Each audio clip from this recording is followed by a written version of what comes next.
At the end of Life is Strange, you are presented with a choice.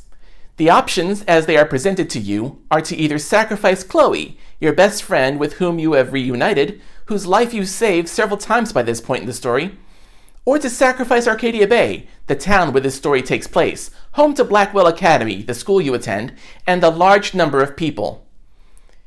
If you choose to sacrifice Chloe, you use a photo of a butterfly to go back in time and do effectively nothing, letting Chloe be shot and killed by Nathan Prescott.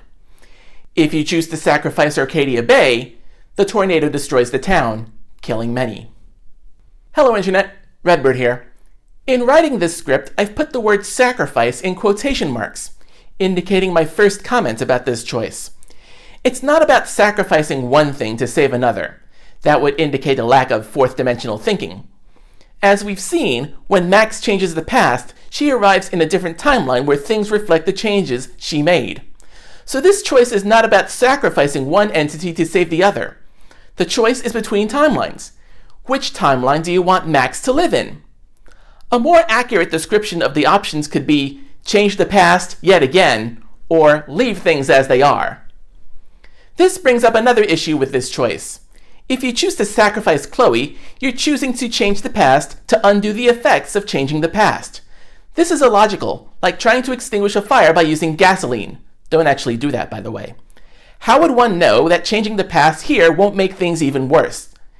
If changing the past to save Chloe brings a snowfall on a warm, sunny day, changing the past to try to save Kate brings a solar eclipse, changing the past to keep Chloe's father William alive results in dead whales washing up on the beach, etc., how could changing the past at this point prevent the storm from happening? Remember, Max gets a vision of the tornado before even discovering her power. As far as we know, it happens regardless of how Max manipulates time. Also, choosing this pretty much undoes everything you've done over the course of the story. For a story that continually mentions how actions have consequences, this seems like a reneging of that whole premise. Then there's the issue of who suggests the idea. Chloe offers the photo to Max. She already knows that Max is able to travel through time using photographs, and she has kept that butterfly photo since she gave Max her father's camera. Chloe's suggestion to use that photo can be seen as either a selfless act to save an untold number of lives, or as alluded to before Max's nightmare, Chloe's feelings of worthlessness, an idea that Max immediately shoots down every time it's brought up, indicative of how important Chloe is to Max. Next, there's the idea that Chloe dying is what keeps the storm from happening. Mark Jefferson kills Chloe at the end of episode 4 and the storm still comes, despite the fact Chloe is dead. So that theory is debunked. Finally, the idea that this is Max's storm is nonsense. There is no concrete evidence connecting Max's manipulation of time to any of the unusual events involving weather, celestial bodies, or animals. For all we know, these are either coincidences or actions by unidentified third parties, not by Max herself. The only thing supporting the claim that Max causes the storm is support of the idea from Warren, who eventually realizes he doesn't know much of anything about the topic. Someone who would know more, science teacher Michelle Grant, says chaos theory is just that, namely, a theory. The big question surrounding the other option is simple. Who survives and who dies? Before answering this question, I will warn you that part of this answer includes spoilers for Life is Strange 2, which takes place between 3 and 4 years after the events in Arcadia Bay. Let's start by figuring out who is dead for sure.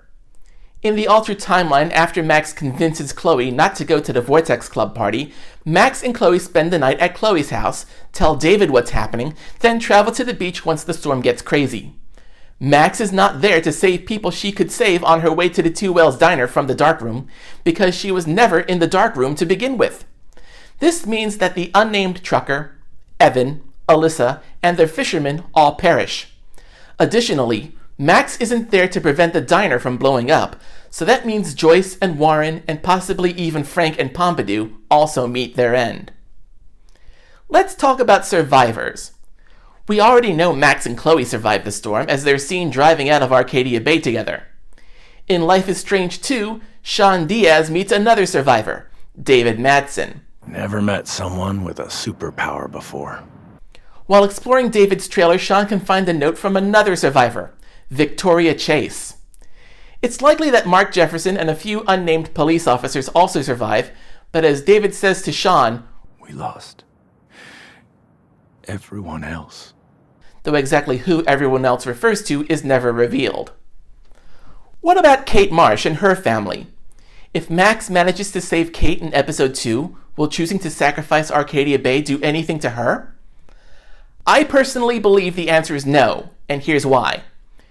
Depending on the location of the hospital and the time of Kate's discharge from it, Kate will either be on the road or still in the hospital by the time the storm hits.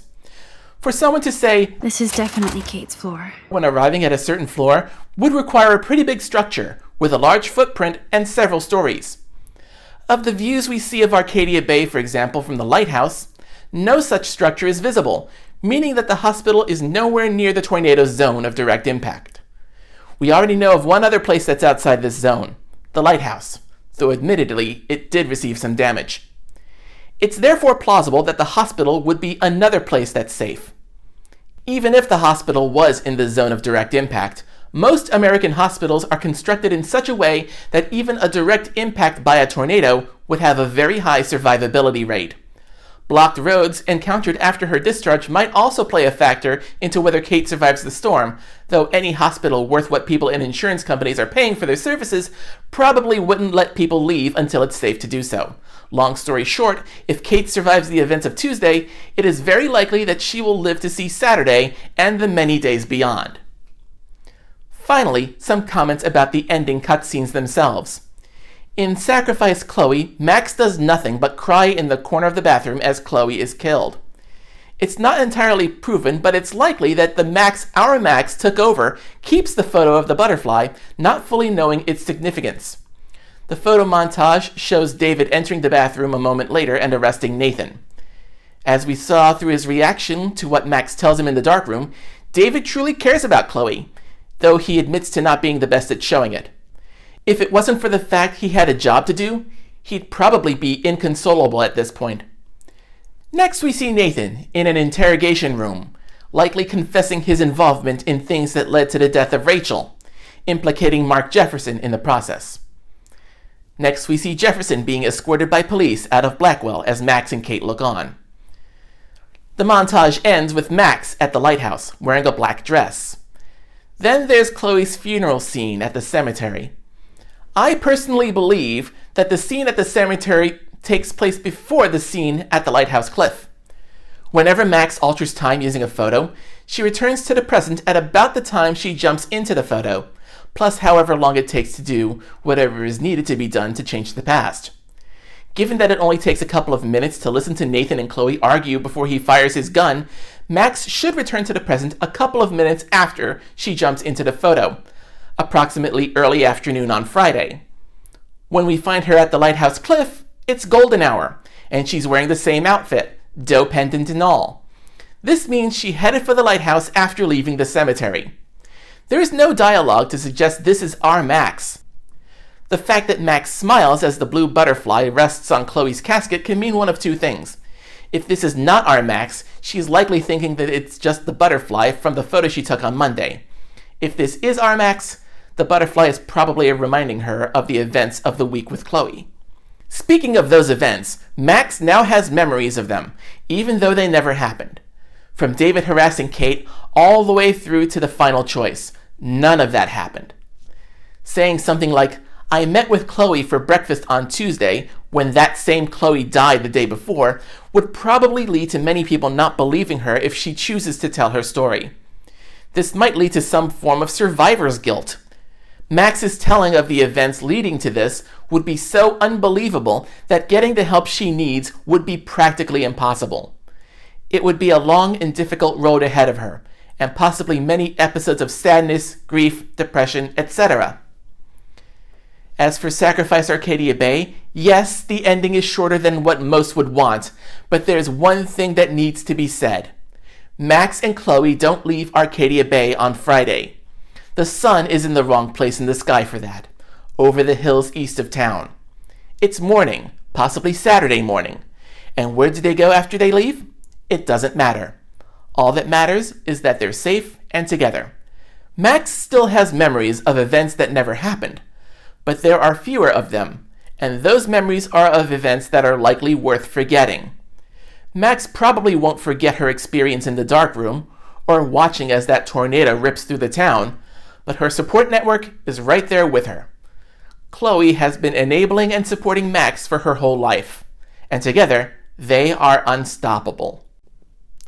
You've probably noticed that this video is slightly biased towards sacrificing Arcadia Bay. I personally feel that this option is better for Max. The final choice has no moral dilemma, does not require Vulcan logic, and there's no trolley problem. One option is not better than the other because of its length, or because it includes a song that doesn't appear anywhere else. Both endings are emotionally stirring.